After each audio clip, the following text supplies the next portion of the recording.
Filmen hedder Velbeslået pensionist på ferie midt i finanskrisen.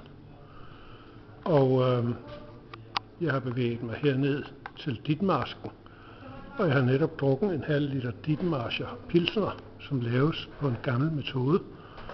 Og nu bevæger jeg mig frem igennem Møller og de andre gæster og kigger ud af vinduet og ser nogle får, der går derude. Og efter det kan man lige se Elben, og på den anden side kan man se den anden side. Og der har jeg lige talt, at der er 36 vindmøller, der står stille derovre. Og så kan man lige gå herhen og se derude af. Hov, for søren, der er noget derude. Der kan jeg se en firkantet bygning. Det er kernekraftværket Grundspyttel.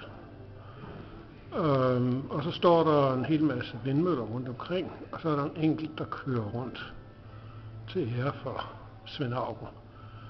Og det vil sige, at de producerer altså ikke noget i dag. Og der kom verden gående, og der er faktisk andre gæster. De sidder ude på terrassen, men jeg synes, det er for varmt. Og nu ser vi ude på Elben, at der kommer et skib sejlende. Der på vej ud et lille containerskib, og der er et får, der er ved at spise aftensmad.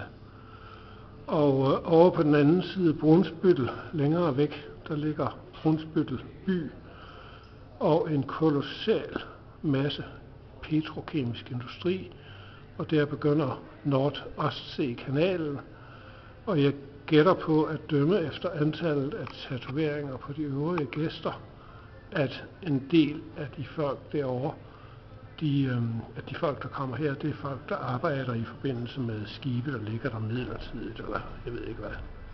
Det var det. Men med et vy ud over publikum her i lokalet, så slutter jeg for nu, og i morgen kører jeg hjem. Tak.